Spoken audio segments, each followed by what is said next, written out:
ያችን ትባረክ፣ ያችን እንጀራዋ እያደገ ይሄን ሁልጊዜ እንደሰጠኝ ትኑ። እናንተም እንግዲህ ከዚህ በላይ ምን ይደረጋል? እኔ በእውነቴ በቀደም እንደተደሰትኩ እስካሁን አለሁ። እሱና እኔ ብዙ ልፋት አለኝ ነበረኝ። አሁን አብቅቻለሁ። ለራሴም ተረትቻ ሰው ላይ ወድቄያለሁ። እንኳን ሰው ለወረዳ ማለት ነው። አሁን ሳስብ ሳዝን ያለስ የግድ ይገትተኛ ከቶ እንዴት ሊሆነው ነው እያልኩ ስስብ የሬሳ መውጫ ቤት ተሰጥቶታል። ተባረኩ እናቶች።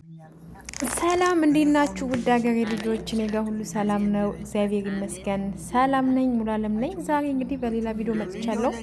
ይሄ ቪዲዮ ማለት ነው በጣም ደስ ስላለኝ እና ምናልባት እንደው ማገዝ ከፈለጋችሁ በሚለው ነው።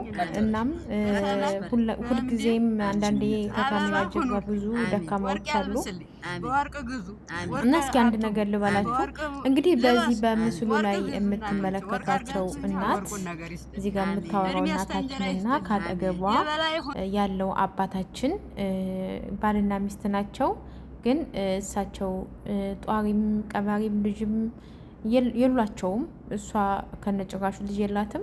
አባታችን ደግሞ ልጆቹ በህይወት የሉም። እና የመጀመሪያ ጊዜ አንድ በጣም እኔ የምወደው ማከብረው በጣም ሁሌ እንደውም እኔ ዩቲዩብ እንዲሰራ ራሱ ገፋፋው ነበር። ግን የሀገራችን ሁኔታ የኔትወርኩ የምኑ በቃ ከዛ አንጻር ብዙ ጊዜ ስለማይመቻች ነው። እና ያው ታውቃላችሁ መልካም የሚሰሩ ሰዎች ብዙ ጊዜ ማበረታታት የሚባል ነገር አንችልም እኛ በተለይ አበሾች። እና እኔ በጣም የምወደው የሀገሬ ልጅ በጣም ምርጥ ሰው አለና በጎ ስራ ከሱ ጎንም ከሱ ኋላም ከሱም ማለት ያው ጓደኞች ምናምን አሉትና ማለት በዋነኝነት ግን እሱ ነው ካርድ እየሞላ ኢንተርኔት እየሞላ ወደ ፌስቡክም ወደ ሚዲያውም እያመጣ ሰዎች እንዲረዱ የሚያደርግ ወንድም አለ። እና እሱ ወንድማችን እነዚህን እናት እንደዚህ የምታዩቸውን እናት ፌስቡክ ላይ ተለጥፎ ሳይ የእውነት ነው የምላችሁ በጣም ነው ያሳዘኑኝ። እኒህ አባት ቤታቸው መጀመሪያ ይህን ይመስል ነበረ። ቤታቸው ይህን ይመስል ነበረ መጀመሪያ ሚዲያ ላይ ሲመጣ። ከዛ ሚዲያ ላይ ከመጣ በኋላ ሁሉም የአካባቢው ሰው ተረባርቦ ይችን ቤት ሰርቶላቸዋል ማለት ነው። እንግዲህ ወደፊት እንግዲህ አልቆ በደንብ የምናየው ይሆናል። ከዛም ግን እኔ ያው አደረኩ ባይባልም በአካባቢያችን ሁሌም እኔ ላለው ከካሜራ ጀርባ ብዙ ደካማዎች እናቶች ጧሪ ቀባሪ የሌላቸው አሉና በአካባቢያችን እንዶ አሻግረን መሄድ አይጠበቅብንም። በአካባቢያችን በወንዛችን ተወርደን ባደግንበት አካባቢ ብዙዎቻችን የተቻለንን ብናደርግ የት ባደረስን ነበረ። እና እንደ አጋጣሚ ደግሞ እኔ የልደቴ አካባቢ ነበረ እኚህን አባትና እኚህን እናት ያየኋቸው ማለት ነው። እኔ ለልደቴ እንግዲህ እውነት ለመናገር በቃ የሆነ ነገር መግዛት ፈልጌ ነበረ። ከዛ ቆማርኩና አይ ቆይ እኚህን እናትና አባት ማልበስ አለብኝ ብዬ አሰብኩና እንግዲህ ለእኚህ አባታችን የለበሱትን ፎጣ ለእናታችን የለበሰችውን ነጠራ ሽብሽቦ የአባታችን ጫማ ኮትና ሱሪ አድርጌ የአቅሜን የተቻለኝን አድርጌላቸዋለሁ። ያው አደረኩ ባይባልም እንደዚህ አይነት ነገር ስንናገር እንደዚህ አይነት ነገር ስናደርግ ከምንም በላይ እኛም ባንናገር ፈጣሪ ያውቃል። ግን ሰዎች እንዲበረታቱ ያደርጋል። በቃ እናንተ በአካባቢያችሁ እንድታደርጉ ምን ያህል ደስተኛ እንደምትሆኑ ምን ያህል እንዴት ደስ እንደሚል ነው። እውነት እኔ በጣም ነው ደስ ያለኝ። በጣም ከምላችሁ በላይ እኔ ልነግራችሁ አልችልም። በጣም ነው ደስ ያለኝ እንደዚህ ቤታቸው ተሰርቶ ሳይ። እኔ ብቻ አይደለሁም በጣም ብዙ ከካሜራ ጀርባ ከነዚህ እናትና አባት ጀርባ በጣም ብዙ የመንግስት ሰራተኛ ሆነው 3,000 4,000 5,000 ሊሆን ይችላል ደመወዛቸው ከዛች ላይ ቀንሰው ለነዚህ እናትና አባት ቤት የሰሩ በጣም ብዙ ልጆች አሉ። እኔ ኖርማል ምንም አላደረኩም። ግን እናታችን ግን እኔ ሳያት እናቴ መስሪያ ነው። በቃ እናቴ በቃ እኔ በጣም ደግሞ ነው ያሳዘነች ልጅም የላት መሃናት እና እግዚአብሔር ብሎ ወደፊት ሲሄድ በአካል እንደማያት ተስፋ አደርጋለሁ እንደማያቸው እና ምንላችሁ ፈልጌ ነው የኔ ውዶች፣ እናንተም እንድታደርጉ ለማለት ነው። እና እኛ እዚህ ጋር ለሻይ ለምን ለአንዳንድ ነገር የምናጠፋት ብር ኢትዮጵያ ስንልካት ዋጋ አላት። እናቶች ይደሰታሉ፣ እናቶች ይመረቃሉ። እኔ ኑሮኝ አይደለም፣ እኔ ቢኖረኝ እዚህ ሀገር አልቀመጥም። እኔ የራሴ ህይወት አለኝ፣ ቤተሰብ አለኝ። እናቴ ሁሌ እየጠበቀች ነው፣ ሁል ጊዜ ነይ እንዳለች፣ ሁሌ እንዳለቀሰች፣ ሁሌ በእኔ ሀሳብ ውስጥ እንደገባች፣ ሁሌ በእኔ ጭንቅ እንደሆነች ነው። እና ግን ምንድን ነው ኑሮኝ ሳይሆን ካለን ላይ መስጠት፣ ገንዘባችሁ እንዲባረክ ያላ እኔ እስከ ዛሬ ድረስ እውነት ለመናገር ምን አለ ማለት እኔ አሁን በፊት ብዙም አልነበርኩም፣ ግን ይሄ በሚዲያ በቲክቶክ በፌስቡክ ምናምን ሆይ ሊብ ላይ ገብተው እኔ 10 ሺህ ብር እኔ 20 ሺህ ብር የሚሉት ጋር አይደለሁኝም። እኔ አይደለሁም እንደዛ። ግን በአካባቢ ተወልጄ ባደኩበት አካባቢ በጣም ብዙ መረዳት የሚችሉ ለአዲስ ዓመት እንቁላል መግዣ አተው ጦማቸውን የሚያድሩ ጦማቸውን የሚውሉ በጣም ብዙ ሰዎች አሉና ለነዛ ዘወር ብንል በጣም ብዙ ነገር ማግኘት እንችላለን። ማለት የበረከት የምርቃት የደስታ እውነት እኔ በጣም ነው ደስ ያለኝ። እኔ አይዶን ምን እንደምላችሁና እግዚአብሔር እኔ ሁሌ እምላለሁና ዩቲዩብ ቻናል ስከፍት እኔ እንደነዚህ አይነት ሰዎችን አግዝበታለሁ ብዬ ነበረ።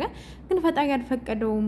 ዩቲዩብ እንግዲህ ለእኔ አልተፈጠረም በሚለው ያዙትና አንድ ቀን ደግሞ ስኬታማ እንደመሆን ተስፋ አደርጋለሁ።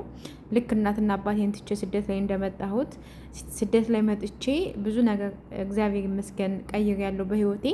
እናም አንድ ቀን ዩቲዩብ ቻናል ሳንቲም መቁጠር ጀምሮ ሳንቲም ማለት አይዶን ነው ምን እንደምራችሁ። እኔ ለምን 1000 2000 አላገኝም? እኔ እንደዚህ አይነት እናቶቻችንን ማገዝ ነበር ህልሜ፣ ማገዝ ነበር የምፈልገው የማልዋሻችሁ ነገር እና ግን እስካሁን ሊሳካልኝ አልቻለም። ሳልተሳካልኝም እንግዲህ ካለኝ ላይ የራሴ የሆነች ነገር ቆጠብ እያደረግኩኝ ከራሴ ከደሞዜ እንደዚህ አይነት ነገር ማድረግ ደስ ይለኛል። እኔ እንዳልኳችሁ ኑሮኝ ሳይሆን ካለኝ ላይ እና እንግዲህ እነዚህ እናትና አባት በጣም ነው የሚያሳዝኑትና ምናልባት ማገዝ የምትፈልጉ ካላችሁ ቁጥሩን ያው እንትን ላይ ቪዲዮስ ላይ ጽፌላችኋለሁኝ። ማገዝ የምትፈልጉ ምናልባት ካላችሁ ላይ ሼር ብታደርጉ ጥሩ ነው። እንግዲህ አባታችሁን የምትወዱ እናታችሁን የምትወዱ አባታችሁን የምትወዱ ሁላችሁም የቻላችሁትን ያቅማችሁን እንደዚህ አይነት ሰዎች አንድ ብቸሪ ስኳር፣ አንድ ኩባያ ቡና እንዲሁም አንዲት ፎጣ። እውነት አንዳንድ ጊዜ ማጣት በጣም ክፉ ነው። በዚህ ዘመን ልጅ ለሌለው ሰው ኢትዮጵያ ኑሮ በጣም ከባድ ነው። በጣም ነው የሚከብደው። እና እኔም እንግዲህ እግዚአብሔር ይመስገን እኔ አልዋሻችሁም፣ እንዳልኳችሁ ኑሮኛ አይደለም ወይም ደግሞ ሳንቲም ተርፎኛ አይደለም፣ ካሌ ላይ ቀንሸ ነው እና እባካችሁ እንደው አካባቢያችን ዞር ብለን ብናይ ሚዲያ ላይ የሆነ ነገር ሲመጣ ሆ ብላችሁ ከምትሄዱ በአካባቢያችሁ እንደዚህ ከካሜራ ጀርባ በጣም ብዙ እርዳታ የሚያስፈልጋቸው ሰዎች አሉና እነዛን ሰዎች ብንመለከት እና ፕሊስ ደግሞ ቻናሌን ሰብስክራይብ እና ላይክ አድርጉ። እንዲሁም ቪዲዮን ደግሞ ቢያንስ እንኳን ላይክ አድርጉልኝ ፕሊስ እራችኋለሁ። እኛም እንግዲህ እንዳልኳችሁ ነው።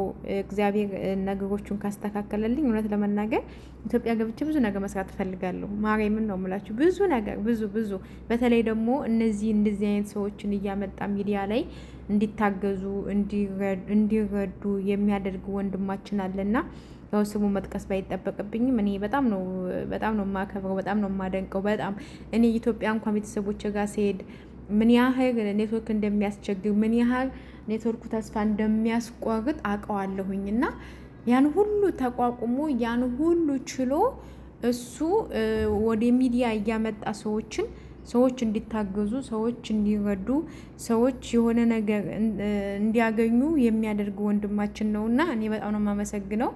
እግዚአብሔር እንጃ አይዶን ለሱ ቃል የለኝም። በጣም ነው የማደንቀው የማከብረው። ካለችው ላይ ሳንቲም ቀንሶ ነው ለነዚህ ለእናት አባት እርዳታ የሚያደርገው ማለት ነውና እርዳታ ስላችሁ ቪዲዮ ይቀርጻቸዋል፣ ፎቶ ያነሳል፣ ሚዲያ ላይ ያመጣል። ሚዲያ ላይ ደግሞ እኛ እንድናያቸው እኛ እንድናግዝ ያስደርጋል። ይሄ ደግሞ ትልቅ ነገር ነው። በቃ ስራዬ እኔ አንዳንዴ መታደግ ነው። በቃ እውነት እኔ መታደግ ነው። እንደዚህ አይነት ስራ የሚሰሩ ሰዎች እኔ በጣም ነው የማደንቀውና የነሱ ከእናት ከአባቶቻችን መርቃትም አልፎ የነ እንደዚህ አይነት ሰዎች መርቃት ደግሞ አስቡት ጠብ አይልም።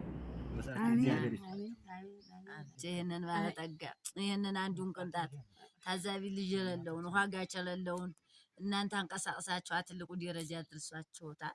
ትልቁ ደረጃ አድርሳችሁ እናንተንም እግዚአብሔር ይስጣችሁ፣ ተባረኩ። ይሄን ሁሉ የተረዳውን ቅዱስ እናቴ ዲያነ ምሕረት ትርዳው፣ እሷ ትርዳው። ይሄን ሁሉ የተረዳውን እኒህን ደካማዎች ከሌሊት ጅብ ከውሃ አንቀታ ጨለማ ወጣቸዋልና ይሄንን ያወጣ መምህርም ይሁን ጤና ጣቢያም ይሁን እንደው ይሄንን ያረገ የሰው ልጅ እንደው በሰማይ በምድሩ ቅዱስ እንደገባ ያኑረው።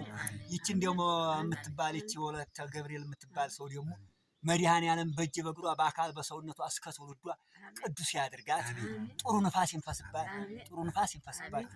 በእውነቱ ከሆነ ዛሬ አንድ ሰው ቤተሰቡን አልጠይቅ ብሎ ይሄ ድርጅት ይሄ ጤና ባለሙያ ይሄንን ያንቀሳቀሰ ሰው በሰማይ በምድር ይመቸው፣ እንደው ደስታ እንጂ ክፉ ያገኘው። ይሄ ዘመን አልፎ ጥሩ ንፋስ እንደው ይሄ ለተማሩ ለሞራሉ ጥሩ ንፋስ ይንፈስባችሁ፣ ጥሩ ንፋስ